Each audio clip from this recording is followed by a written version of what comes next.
KILIMO High, we focus on educating and informing you, the prospective farmer, both in urban and rural setups. This is KILIMO High, your guide to agribusiness. In today's edition of KILIMO High, we bring you goat rearing, its product, plus their health and nutritional benefits. Today, several farmers had visited Shamba Dairy in Kangema, Murang'a County to learn more about dairy goats, and we start our show with a class lesson by Mrs. Helen Kamba, who is the farm owner. Welcome. Proverbs 27:27. You will have plenty of goat milk to feed your family and nourish your female servants. Yes. This one I'll ask questions. Question number 1. Has the verse talked about food? It has talked about food. So it means if you take the goat's milk, it is food. For the whole family and for your servants, female servants. See there? Why, if you look at the Proverbs, they are written by a very, this Solomon. See there? Zimeandikwa na Solomon. And Solomon was getting his wisdom from God. So basically, this is God who was speaking to Israel. You just take a bucket, you put water, you pour the dairy milk, you mix. You reduce the dust. And then you measure with this. These ones are for those that are producing milk. So you can see this one is bigger than this. We use this for those who are producing this, the small one. This is about what, a kg? Tunapimanga ikiwa like half kg, tunaipimia hapa. We don't put all of it. That's half a kg. And this 25. No, I don't want you to answer. You'll go thinking, hii ni mambo naenda kupatia uende ukifikiria ni nini kwa sababu hata mimi sijui. Then there is the female servant. Why did he say female servant and not male servant? So you can see there is something. There is something to do with the reproduction also. You see? Basically, we have 3 types of dairy goats, but there is a 4th one that is already in Kenya. And the first one is the Saanen. Saanen, yes. You'll be able to see them in the farm. Saanen are basically white. They can either be white in color. No, they can either be silver white or brown white. And according to the books, I'm saying according to the books because I also have the experience, out of experience. According to the books, the Saanens, they say they produce a lot of milk. They are good producers of milk, and to some point they say they can give you 6 liters or 7 liters a day. And they are big in body. But when it comes to production, I differ with the books because I have the Saanen. And what I've come to learn is any goat can give you milk as long as you feed it well. So at one point I dispute with the books, but they say Saanen produces a lot of milk. But that one again depends on your feeding program. The second goat that we have is a Toggenburg. Most of the Toggenburgs we have in Kenya, they are in gray in color with the white stripes on their face and white socks. When I say white socks, it means it is white from the knee downwards. You understand that? When you say it has socks, it means from the knee downward it's white color. And then when I say earrings, it has earrings, it means the ears are white. So Toggenburg has also earrings. Toggenburgs come second from the Saanen. But the original Toggenburg, if you go to the books, they say they are brown in color with white stripes and white socks. But in Kenya, the Toggenburg we have, it's grayish, not brown. But with the time, I think, if you can remember how the goats came in Kenya. These goats were brought in, I think, in the year 1984, if I'm not very wrong. And basically, when they were brought in Kenya, the NGOs that brought these goats, they had a purpose for those goats. And they came with the original breed. But because they did not fall up with the farmers, these breeds were altered.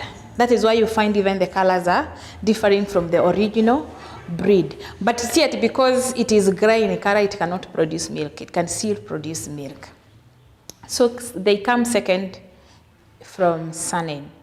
But also, again, I dispute with the books, because most of the things that we'll talk what the book says, and some of them is out of experience. From the experience that we've gone through with these goods, what are your findings? Then the other goat we have is Alpine. The Alpines, there are 3 types. We have the Germany Alpine, which are basically brown in color, and they have black stripes on the legs. Sometimes they can have blackberry, or sometimes they can have black socks. The German Alpine is also very big. In terms of production, it is relatively good. It can give you even 3-4 liters depending on your feeding. The other Alpine is British Alpine. British Alpine is black in color. Sometimes it can have white socks. Sometimes it can have white earrings. It can have white berry. And it's a very industrious goat. It's very beautiful, yani, and very ambitious. Haikaangi peke yake, yani, lazima it has to create something so that you can pay attention to it. That is how a British Alpine is. And the other Alpine is French Alpine. As a farmer, we've not been able to get the French Alpine, but it's there. And I've looked for it. I haven't been able to get it, although some people confuse it with the German Alpine. It's a very big goat and very beautiful. It has colors, but the head is normally one color, and that is brown. Among the Alpines, the French Alpine is the most productive, followed by British, then followed by the German Alpine. The Alpines, they are very hardy, they are resistant, and they can survive to any climate. Sanens, they don't survive well in hot climate. Even the Toggenburgs also survive well in cold climates. The last goat, we've not been able to get it, but there are 2 farmers who has it in Kenya. It's the Agro-Nubian. The Agro-Nubian is very big, and it's basically both for milk production and meat production. It can weigh up to 70 kgs. We'll not talk much about it because I've not been able to get it, but it's there. There are 2 farmers who has it in Kenya, and they imported those goods 2017 from UK. Yes, I want to talk to them. I see whether they can give me a bag from them. So any question from the breeds? Kenyan Toggenburg. Yes. How much milk do you get from it per day? Depending on your feeding, it can give you up to even 4 liters. But what I have in the farm, the maximum it has given me is 3.5. So if I am sure if I can get the original breed, it can even give us up to 5 liters. My name is Ezra Muinde from Machakos. So I'm asking, do you have crossbreeds? Yes, we have crossbreed here in the farm. We have done a crossbreed of Toggenburg and an Alpine. And an Alpine. We have also done Sanen in the Alpine, and we have done Sanen and Toggenburg. But we have challenges of getting the pedigree, the original goat that was brought in Kenya. So even if we do the crossbreed, we don't have that original goat. So you find that even the production is a bit lower. But in terms of production, they are doing good, the crossbreed. Like I have a crossbreed of Toggenburg and an Alpine, and so far it's giving us 4 liters. My name is Ben. I'm from Kikuyu. Is it important to have, as a farmer, to have many breeds of goats in your farm? Or is it advisable to just keep one, like you can have 100 Sanens and just that?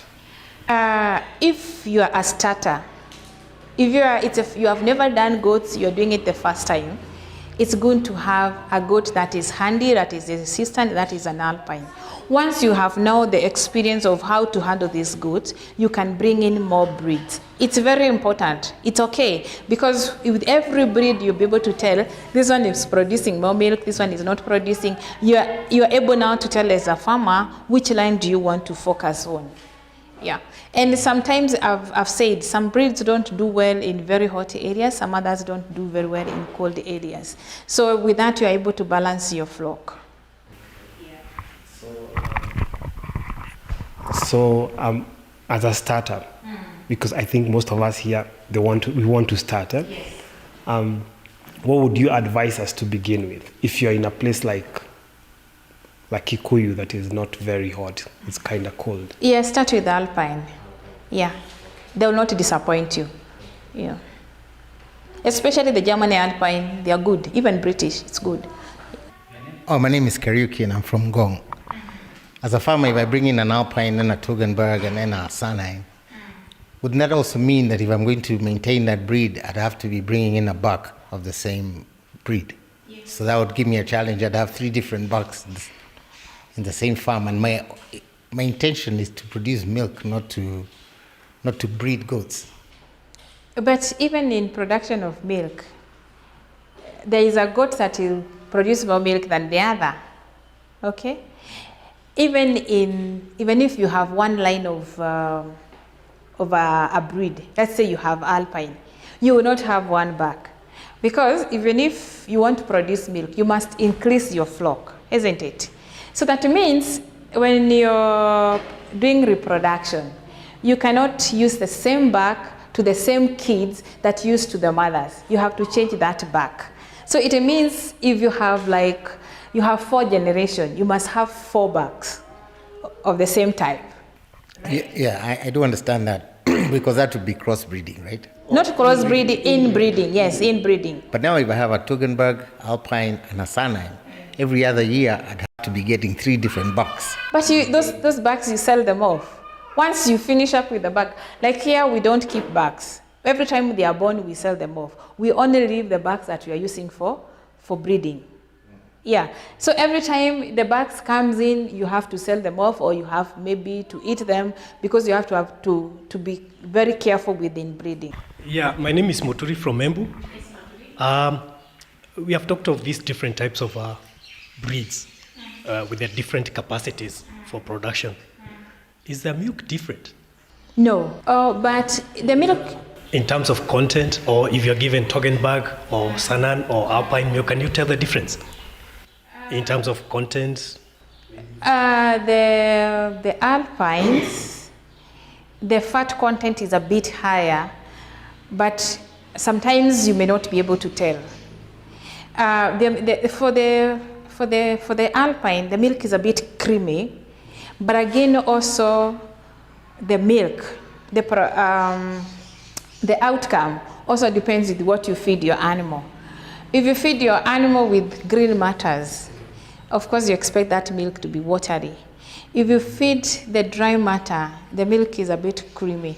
So in terms of the milk, the quality and the quantity of the milk also depends on what you feed. Okay, that would mean if I need to say maybe for production of yogurt or production of cheese or ghee, it's a question of what I feed the animals, not the kind that actually the type of breed I have. Okay, thank you. Mrs. Helen has taken us through the types of dairy goats found on her farm and their benefits.